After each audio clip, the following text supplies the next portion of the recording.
Test run number 3 with the Boyesen 2-stage reeds and the Walboro WJ46, not 47.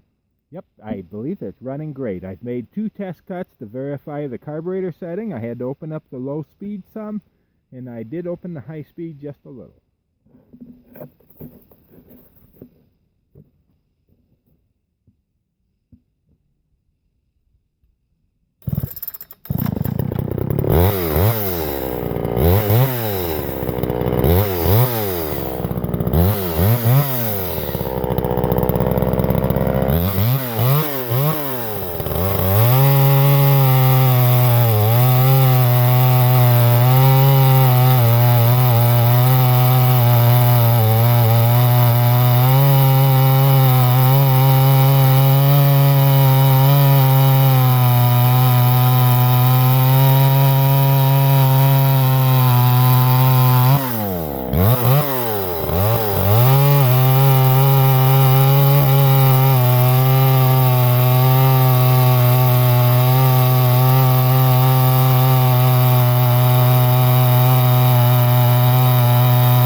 Opening in the muffler with the extra louver.